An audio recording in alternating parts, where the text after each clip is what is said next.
Today I was again busy with trying to make a test oscillator for everyone, and also that it could be made in a simple way. Well, one of the aims of my YouTube channel, say, to make electronics more popular. And after many experiments today, I succeeded in this circuit, and it works between approximately 4 Hertz up to 850 kilohertz. At first I want to give a demonstration. There are now two 1 microfarad capacitors here and here. And here a first glance of the schematic. And these two capacitors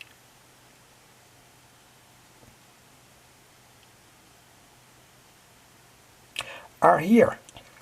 In fact, this is 1 microfarad now, and this is also 1 microfarad. And in fact, when you are a little bit acquainted with electronics, you will surely see that this is a classic multivibrator, etc., etc.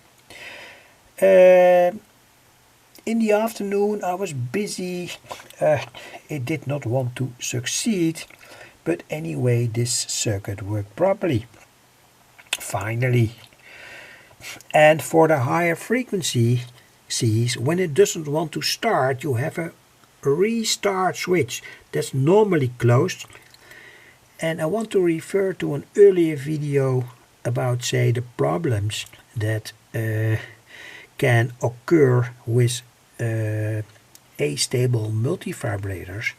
They can hang in a certain way. They can stall.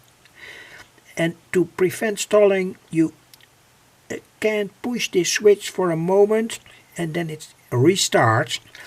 Surely restarts. I've tested that over and over, but in general I found that this multivibrator had a very easy start.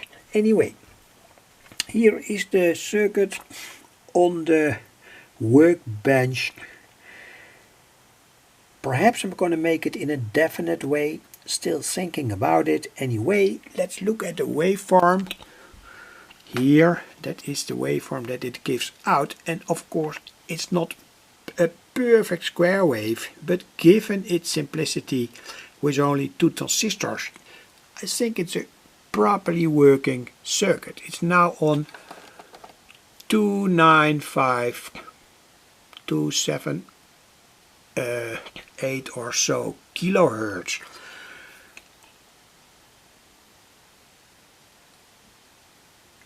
And this counter, say, sometimes is not very stable, but anyway, waveform again. And well, it works, by the way, on 24 volts. That's the best voltage. And of course, when we look at the schematic, you can surely see that there is here a voltage divider, a potentiometer, and with that potentiometer you can set the voltage to the multivibrator. And it goes in that case between 2 volts and 15 volts, while we here have the 24 volt supply voltage. And that's also the reason why you need here a resistor, or not the exact reason, but anyway it works in the best way in this case with that resistor. 100 ohms, 3 watts. Here it gets a little bit warm. And also these 2 resistors in the collector leads, 190 ohms, also get a little bit warm here and here. Reason is that 24 volts, but when you don't have a 3 watt resistor or a 2 watt resistor, this is, say, a way to make it. You can of course parallel resistors of a higher ohms value, and of course all these resistors dissipate individually. So when you have 4 or 5 resistors of 1 kilo ohm in that row paralleled, the dissipation can be 2.5 watt. And in that case, of course, the resistance value drops because the resistors are paralleled. Anyway, I want to refer to the, say, more or less classical electronics theory about parallel and parallel resistors and resistors in series. So, well, perhaps it's time for a demo. I've used here, in this case, a capacitor of 100 picofarad, in both cases here, and a capacitor of 1 microfarad. So that's an enormous difference in value. Say in the order of 10,000 or so. I do not calculate that, but anyway. That means that also the frequency differs extreme. And now we are on 282 Hertz. And let's go to 100 picofarad by moving this switch and this switch. And now we are on, now the whole circuit works with 2 capacitors of 100 picofarad. Of course it means that we are on a very high frequency now. Waveform changes somewhat. I will give more information about it. Now we are on, say, 597 kilohertz. But the waveform is, in my opinion, quite good, given the simplicity of this only 2 transistor circuit. And of course, when you change this potentiometer and that potentiometer, we get a deviation in the frequency and also, say, in a certain way in the duty cycle. I cannot be too precise regarding, say, the duty cycle and the frequency. They have to do together, but I don't want to be too precise regarding that, because that's a more or less different question. Here you see the frequencies that can be generated. 47 microfarad is 4 Hertz, etc., etc. With 1 microfarad we are around 60 Hertz, 1.5 microfarad around 50 Hertz, perhaps that's interesting to tell. And we can go to higher frequencies. So I want to show the complete table. It will take some time. And of course there are 2 capacitors in this oscillator. It's a multivibrator made with 2 capacitors. Both capacitors have the same value, but because we changed, say, the bias of the first transistor and the second transistor,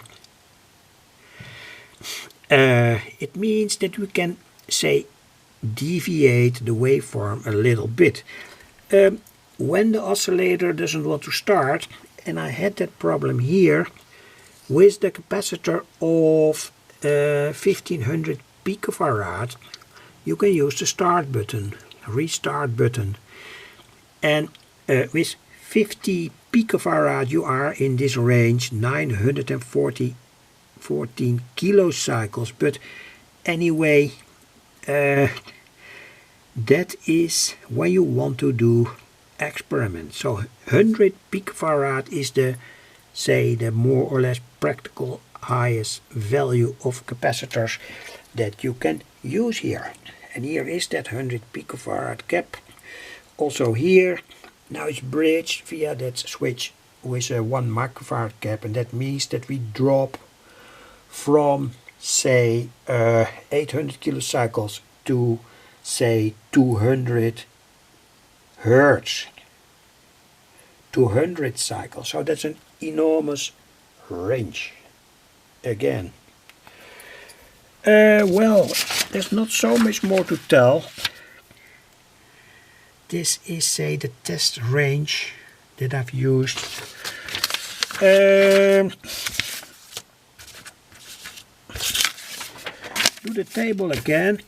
Perhaps it's interesting. I have 4 minutes on my camera.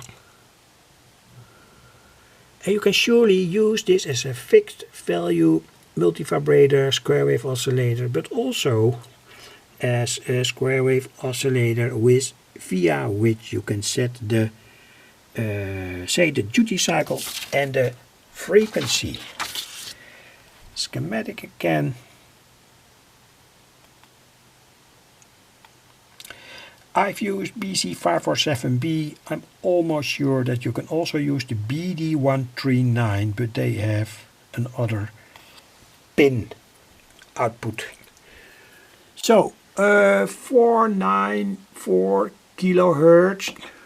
This is a waveform, and I want to show the different say effects of changing the supply voltage here. I'm going to do that now. When my screwdriver wants to pick it up, well, it doesn't work. Well, anyway, I think I made a small mistake anyway.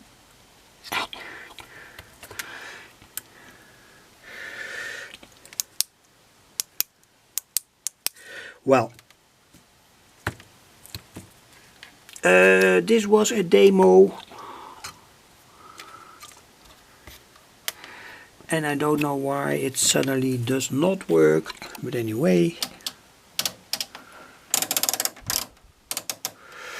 I have a few minutes. Put down the camera for a while to get it working again. 1 microfarad here, 1 microfarad here. Yeah, here it is again. Okay, so I had to do here again with the voltage supply here.